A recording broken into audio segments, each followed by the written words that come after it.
Okay, what I do is I'll press the lock button on my phone. It will take a few seconds. So now it's unlocked. So when I turn the handle, it's actually moving the middle part of the lock, and this is how you engage the bender. Okay, now we need to get this thing out of the way.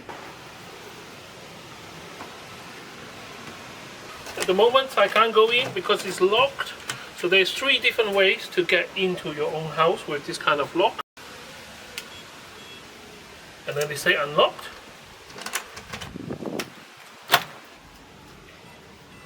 It says unlocked.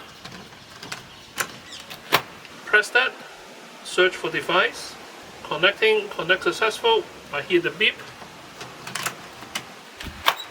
And now I have access to the house.